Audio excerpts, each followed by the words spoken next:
passar aqui para o nosso papo maior, que é a tua análise, como sempre eu gosto, das pesquisas, né, que você sempre tem feito aí, essas análises muito bem feitas. Às vezes você vai comentar sobre a pesquisa do IPEC. Gostaria de ouvi-lo a respeito. Então, Jean, essa mais recente pesquisa aí do IPEC, né, como a gente sabe, é o ex-IBOP, né, foi divulgada na segunda-feira e ela apresentou números muito ruins para o presidente Bolsonaro. Eu não vi as pesquisas de hoje ainda, que talvez já tenham levado em conta aí o debate da Bandeirantes, mas essa pesquisa saiu no dia 29 e não levou em conta ainda o debate da Bandeirantes, né? Esse levantamento ele foi feito com 2.000 eleitores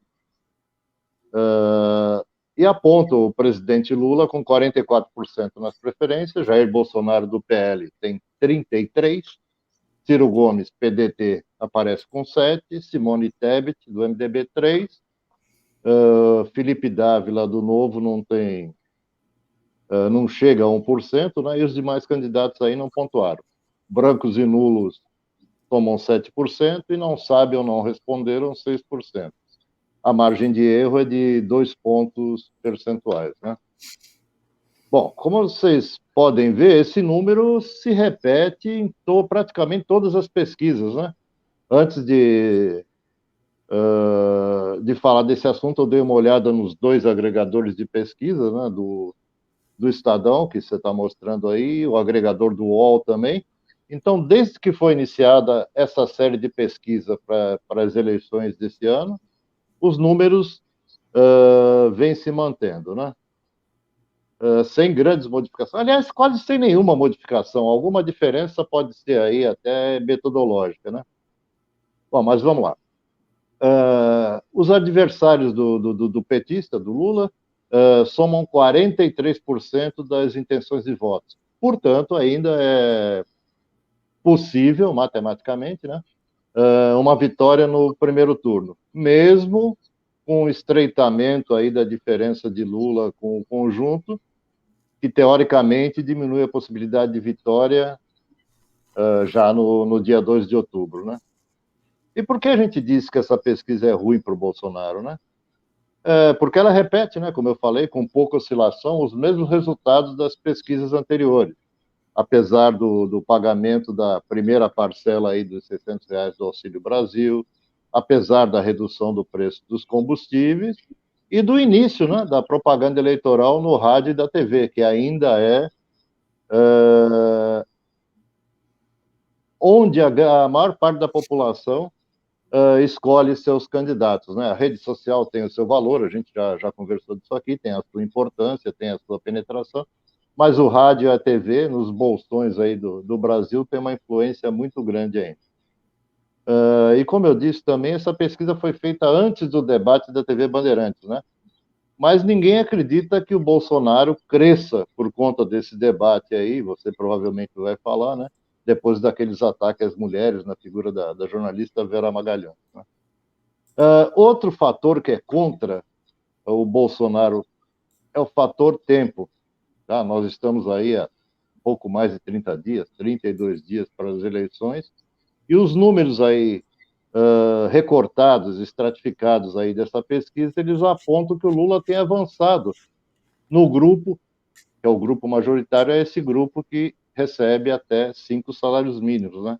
E o Bolsonaro está tendo grande dificuldade em entrar nesse nicho, né?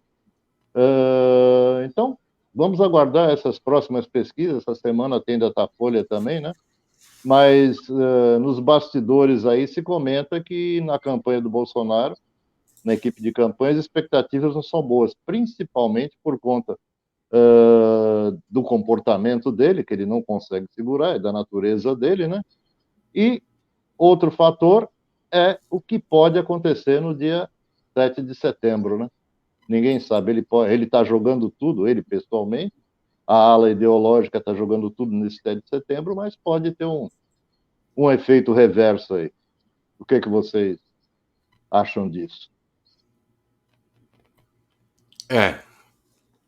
Marcelo, que você acha disso, Marcelo?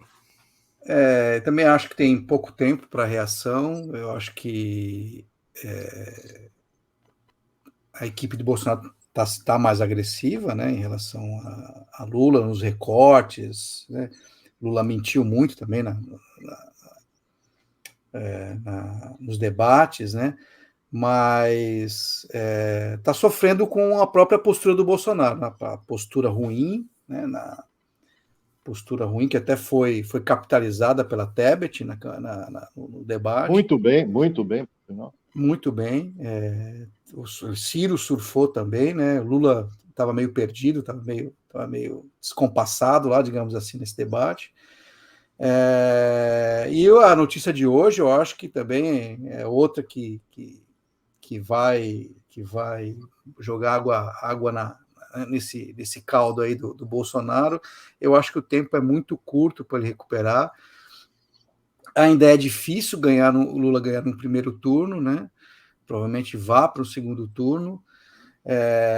E aí eu acho que pode ser, conhecendo, não que eu conheça profundamente, mas olhando para o perfil do Bolsonaro, talvez ele fique mais agressivo e aposte mais no caos, né? Você vê que a frente militar, né, com relação às urnas não esfriou ainda, ele continua com as reuniões lá, que foi um erro do STF. Eu acho que essa movimentação do STF em relação aos empresários é um tiro no pé que pode ser explorado pelos bolsonaristas também. Acho que foi um exagero acho que foi um erro, né? Mais do que um exagero, acho que foi um erro do ministro,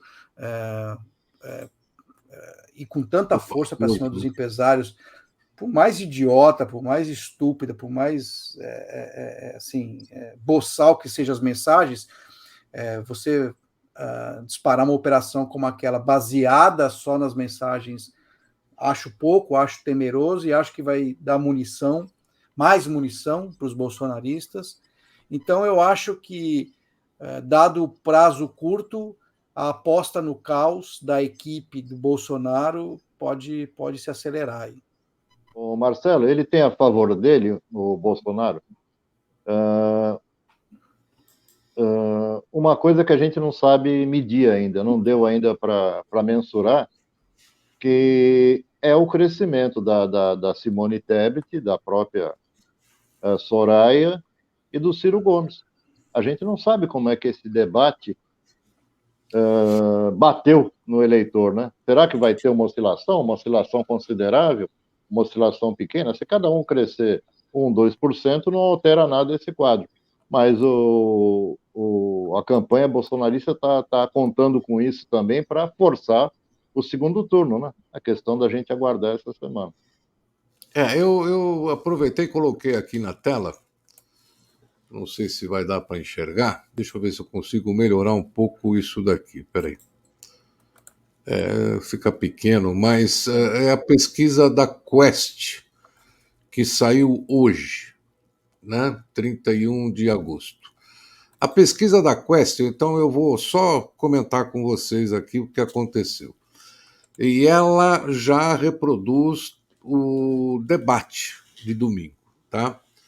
Então nós temos aqui Lula com 44% e Bolsonaro com 32%. Exatamente o mesmo número do IPEC, né?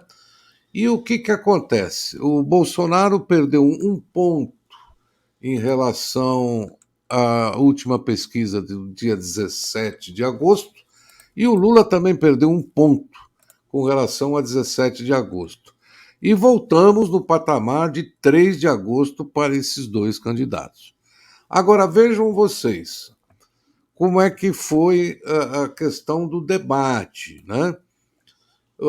Quem ganhou com esse debate e quem ganhou esses 2 pontos aí foi o Ciro. O Ciro, de 6 pontos, ele passou para 8. E a Simone Tebet continuou com os 3 pontos que ela tinha no dia 17 de agosto.